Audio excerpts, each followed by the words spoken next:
From the studios of Farm Journal Broadcast, this is AgDay.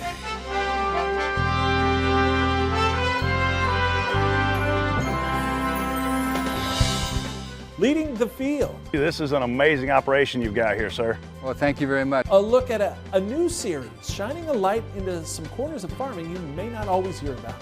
There's been another record land sale. See what one farmer was apparently willing to pay.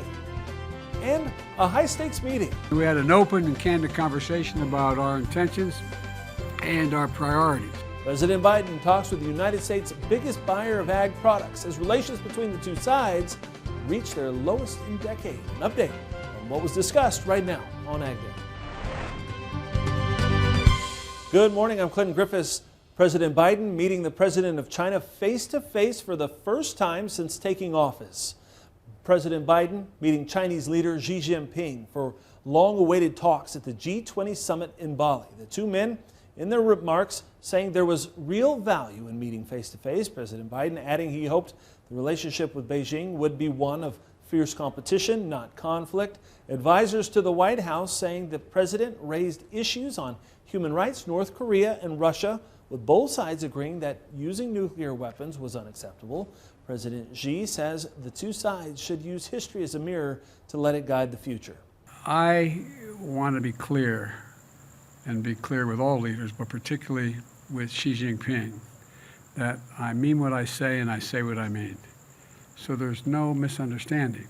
That's the biggest concern I have is a misunderstanding about intentions or actions on each of our parts. So we went into, I look at my team, how long did that meeting last? 3.5 hours. So we covered an awful lot of territory. And I must say that he was as straightforward as he has been with me in the past. And I think that we understand one another, which is the most important thing that can be done. Commodities seeming to take less of an interest in the talks and more focused on rising COVID cases in China and what that will do to demand, along with word that China will increase pork imports in the coming months. AgDay's Michelle Rook will have market reaction coming up.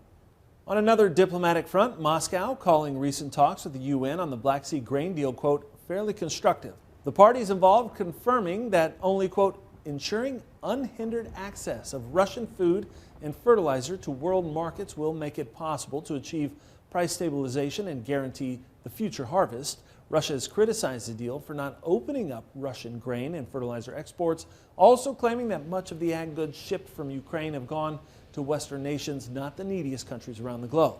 The deal runs out this Saturday. A Russian spokesperson says the deadline was still a ways away, so work is ongoing. It's starting to sound like a broken record, but there's been another record land sale, this time in Sioux County, Iowa. 73 acres reportedly selling for $30,000 an acre. The total price over $2.1 million. Now, the company selling the property reports the sale was made to a local farmer there. It's also reported the land was bought strictly for corn and soybean production. And we've been keeping you posted on these record prices. Last month, we told you about attractive land in Richardson County, Nebraska, selling for more than $27,000 an acre. There's also a sale in Plymouth County, Iowa, for more than $26,000 an acre. Big changes are happening weather-wise for most of the country. Meteorologist Mayur Savik is back with a look at the overall pattern. That's right, Clinton, and we've got some more cold air coming through as well as more chances for snow, not only today but also as we head through the latter half of the week, especially around the Great Lakes, dealing with more lake effect snow. But system snow moving into the upper Midwest as we head through today, even another cold front moving through parts of the northern Rockies, bringing some snow to Wyoming and Montana, and then rain out ahead of these systems will be moving up the east coast, and some of that will be merging with some of that colder air in interior portions of New England. That's the snow through 7 a.m. on Wednesday. Not a whole lot, up to an inch or two, maybe isolated spots see up to 3 or 4, especially in the northern Great Lakes, but then we'll touch on that lake effect snow in just a little bit. Temperatures, though, behind this first front are going to be very, very cold. We're talking about teens this afternoon in the Dakotas and overnight lows, and feels like temperatures that in some places are going to be below zero for tomorrow morning and the next few mornings and still staying very chilly through the middle of the week and even into the weekend, something we'll continue to watch right here on Ag Day. Yields in the Fields on Ag Day is brought to you by Micro Essentials from Mosaic, the science of more. Discover our proven products. Text yields to 31313. And here's a harvest we don't often see, the video of cucumber harvest in Texas from the Texas Farm Bureau. The best field yielding 386 bushels to the acre. These will become pickles. It followed the process from field to jar with best made pickles. The hot days, cool nights, and low humidity of West Texas make for ideal growing conditions. Texas Farm Bureau adding their kind of a big deal in this state. I'll have more on your forecast coming up. Flip Your Soil on Ag Day is brought to you by ESN Smart Nitrogen. If you are a farmer who wants to flip their soil, there's a long list of soil health practices you can use. Today, Ag Day's Michelle Rook looks at incorporating livestock. Clinton, for farmers in a corn-soybean rotation, they may not think they can add livestock. However, some are cooperating with livestock producers to temporarily move cattle onto corn stalks, cover crops, or in emergency release situations, established conservation program makers. More and more successful regenerative farming programs are integrating livestock back on the land to improve soil health. Soil conservationist Mike Winkler says cattle provide various agronomic benefits. Just that hoof action on the soil, breaking up some of that, top layer of compaction there. If we do have that top layer of compaction, that could be hindering water infiltration, aggregate stability, all that kind of stuff is all wrapped into each other. So having cows out there is definitely a good thing. Livestock introduced in the fall to graze cover crops or corn stalks provide natural fertilizer and can help break up crop residue, plus speed up microbial action in the soil. That buildup of litter, even in no-till situations or cover crop situations, getting that through an animal, breaking that down, getting that litter pounded into the soil.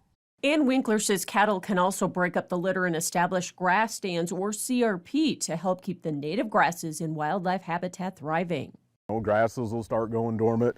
Wildlife tends to leave at that point in time when you have something that's just so thick. So we can utilize cows, bring cows back out here to trample that litter down into the soil, eat some of those plants off, and really beat that grass back a little bit. That will allow some of our forbs and legumes and wildflowers that are sitting out there in the soil to kind of rejuvenate them and give them an opportunity to express themselves.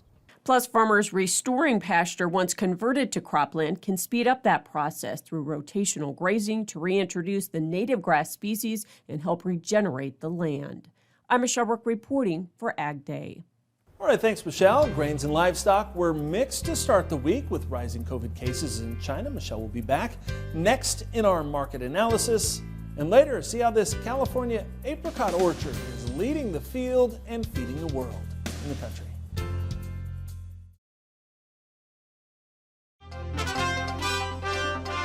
Corn and soybeans starting the week off in the red with beans under pressure thanks to a mostly favorable crop outlook in South America. Michelle Rook is back with more on the markets right now.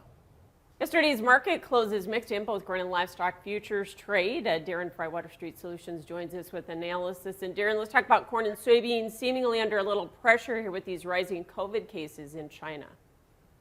Yeah, corn actually closed, yesterday pretty close to unchanged, but we did see wheat close higher. Soybeans were under pressure. I think soybean oil, which I expect to go higher here over time, was kind of taken on the chin with crude oil being down. Crude oil being down was probably a lot to do with the COVID cases, and not sure what China will do to get this thing reopened, their economy going again. But we'll see how the rest of the week plays out. I think a lot will depend on what China does. Yeah, and we did have the meeting between the president of China and Biden, and do you think that we're going to have some better relations going forward? I know that's kind of overhung this market.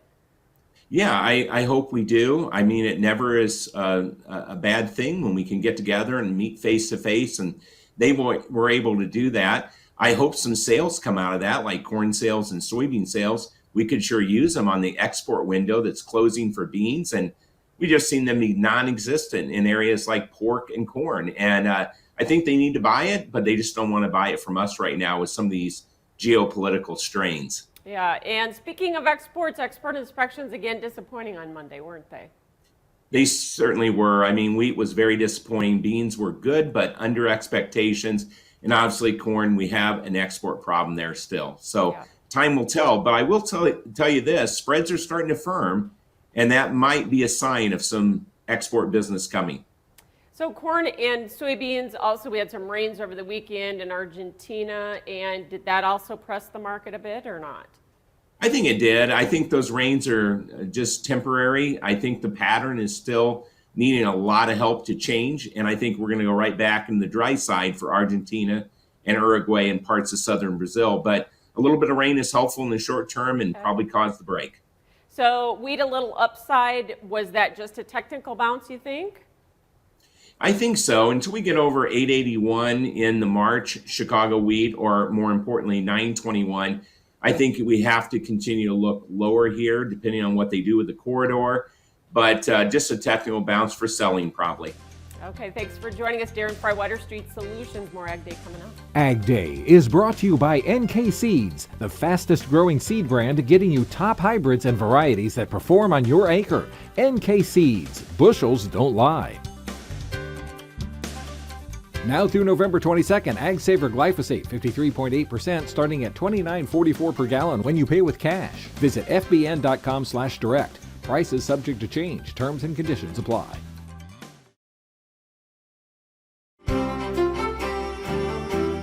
Meteorologist Matt Yurosavik joining us here with our national forecast. And Matt, you were gone for a little while. Now you're back, and you've apparently brought cold weather with you. Yeah, and I was in Hawaii on my honeymoon, but I didn't bring the warmth back, unfortunately. We've got temperatures that are going to be feeling closer to zero and more of that cold air coming as we head through the middle and latter half of the week. And you can see those colder temperatures, especially up in Bismarck. Feels like temperature during the morning, 3 degrees. Yeah, single digits in some areas, especially in the Dakotas and northern Rockies over the next couple of days. Going to see temperatures down at or just below zero. It is going to be very cold up there along the north central United States. That cold air is going to be working its way across the Great Lakes, creating chances for lake effect snow as well. Here's a look at the temperatures though this afternoon. These are the actual temperatures, the actual air temperatures. 39 in Chicago, 50 down in Atlanta, upper 50s in El Paso, and back into the lower 70s there in Phoenix. Still abnormally chilly for this time of the year, especially right through the northern Rockies up into the central part of the United States, and even temperatures falling into the 20s early tomorrow morning. Cincinnati down to Richmond, Virginia, and even into the 40s down in New Orleans. So very, very cold air. Again, that's going to continue to follow our first system through and kind of get reinforced over the next few days. But take a look at the feels like temperatures tomorrow morning. We mentioned below zero. There it is, Bismarck. You're going to be feeling it very, very cold tomorrow morning. And yeah, it gets even colder as we head through the middle part of the week. But first system, that's going to be producing some rain out ahead of that big drop in temperatures. And then this system here is what's going to unleash the colder air really across the north central United States and up into the Great Lakes. And as this system here starts to wrap around, that colder air comes on through by Wednesday and into Thursday. That's when that lake effect snow machine is going to really get kicking. And we're even going to see some of that system snow in interior portions of New England. Meanwhile, high pressure staying chilly though over the rest of the country. And snowfall through Tuesday and Wednesday, not all that much, just maybe an inch or two of slushy snow, but then that lake effect machine really gets kicking, and this is where we're going to be seeing it downwind of those Great Lakes. We could be looking at upwards of almost a foot in some isolated spots, something we'll continue to track right here on Ag Day. That's a look around the country. Now let's take a look at the weather where you live. Fort Wayne, Indiana, snow likely, a high near 38 degrees. Heading to Hot Springs, South Dakota, a few snow showers possible, a high near 32. And Odessa, Texas, mostly cloudy with a high of 50 degrees.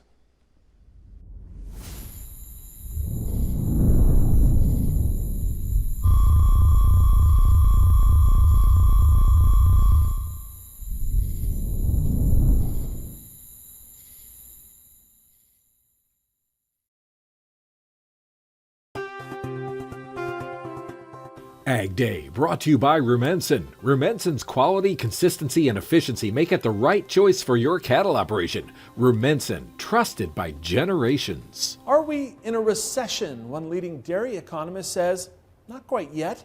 Tanner Imke of Kobang telling FarmJournalsDairyHerd.com that we're going to be in one probably soon. Now, Imke says consumers are feeling the pinch every time they walk into the grocery store and that they have hit the level of how much price absorption they can take. He says credit card debt is now going up, and that's an indication people have run out of cash. Mike North of Ever Ag says while consumers are showing changes in spending, the dairy case has performed very well relative to other protein categories. Getting ear tags is still an issue. Now, we've been keeping you updated on this. Ever since supply chain issues caused by material and labor shortages created a backlog, manufacturing was further slowed when one of the nation's largest tag manufacturers, Allflex, switched to a new production system.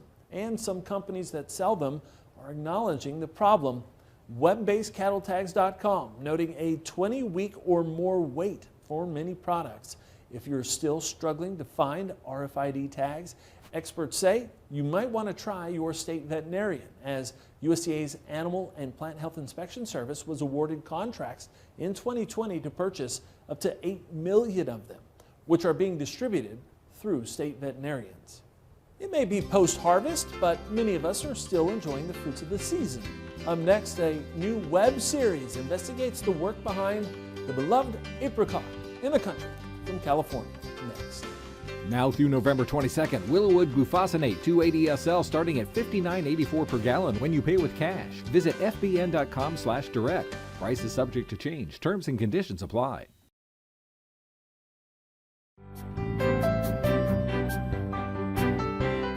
Farmer to Farmer, the Conservation at Work video series features real stories, real successes, real quick. See what's possible at farmers.gov/conservation. There's a new YouTube series called Leading the Field, working to shed light on some of the corners of agriculture. I recently caught up with host and professional NASCAR spotter Brett Griffin to ask about the project. What's your takeaway from what you've learned as you visited these farms around the country? I tell you, man, I grew up small town, Pageland, South Carolina. A lot of watermelon farmers around there, a lot of hay fields, a lot of cotton. Not a lot of things that people and animals actually eat, you know, like corn and cranberries and those types of things. So my biggest takeaway is the resiliency of these farmers and how opportunistic they are. I mean, they're depending on so many things to go well in order to have a good harvest, have a good crop, obviously. And they literally, farmers are just full steam ahead kind of people. And I don't think I was appreciative enough leading the field to realize just how much they do for all of us to feed the world. Brett found that out on a recent trip to Patterson, California, and an apricot orchard for his YouTube series. Hey, Dave, what's up? Hey, Brett. Good to see you. Good to see you. You doing all right? Yeah, not too bad. Good. Glad you made it. But before we talk about this awesome apricot orchard, I got to ask you, I'm from South Carolina. We say apricot. How do you guys say it all the way out here in California? For me, apricot. You're my guy. That's right. Well, you say it the right way then. All right, so tell me what makes this soil so special for growing apricots. In this area, we've got a nice, well-drained, fertile soil. We have just enough gravel, so we're not holding a lot of water. It's not very heavy soil. Apricots like that with these rootstocks. So what's going on out here this time of year? Right now, the biggest thing, as you can see behind us, is harvest. For what I do out here right now, I'm still watching for different insects, maybe some diseases, things like that. This is an amazing operation you've got here, sir. Well, thank you very much. We've been doing this for a few years. You're about to turn 100 out here. Our operation started in 1922 in Santa Clara Valley. They were drying apricots and prunes over there, and the development drove the family out about 1953 and came over here and started growing apricots. We have about 800 acres of them, and we pack in our packing shed here about 3 million apricots a day. And when we go in, I'll show you what we're doing there. And we also are picking for the canning industry and the frozen industry, so we're picking lots of apricots right now. truckloads after truckloads after truckloads. So just a little while ago, we had a crew come through here and pick some of those riper ones, and so they're going into the shed and they'll be in there, and we're packing some of them right now. So we try to get them off the tree, into the bin, into the box the same day. All right, thanks, Brett. And you can watch the full episode along with other Leading the Field episodes on Farm Journal's YouTube page. That's all the time we have this morning. Sure glad you tuned in. From all of us here at AgDay, I'm Clinton Griffiths. Have a great day.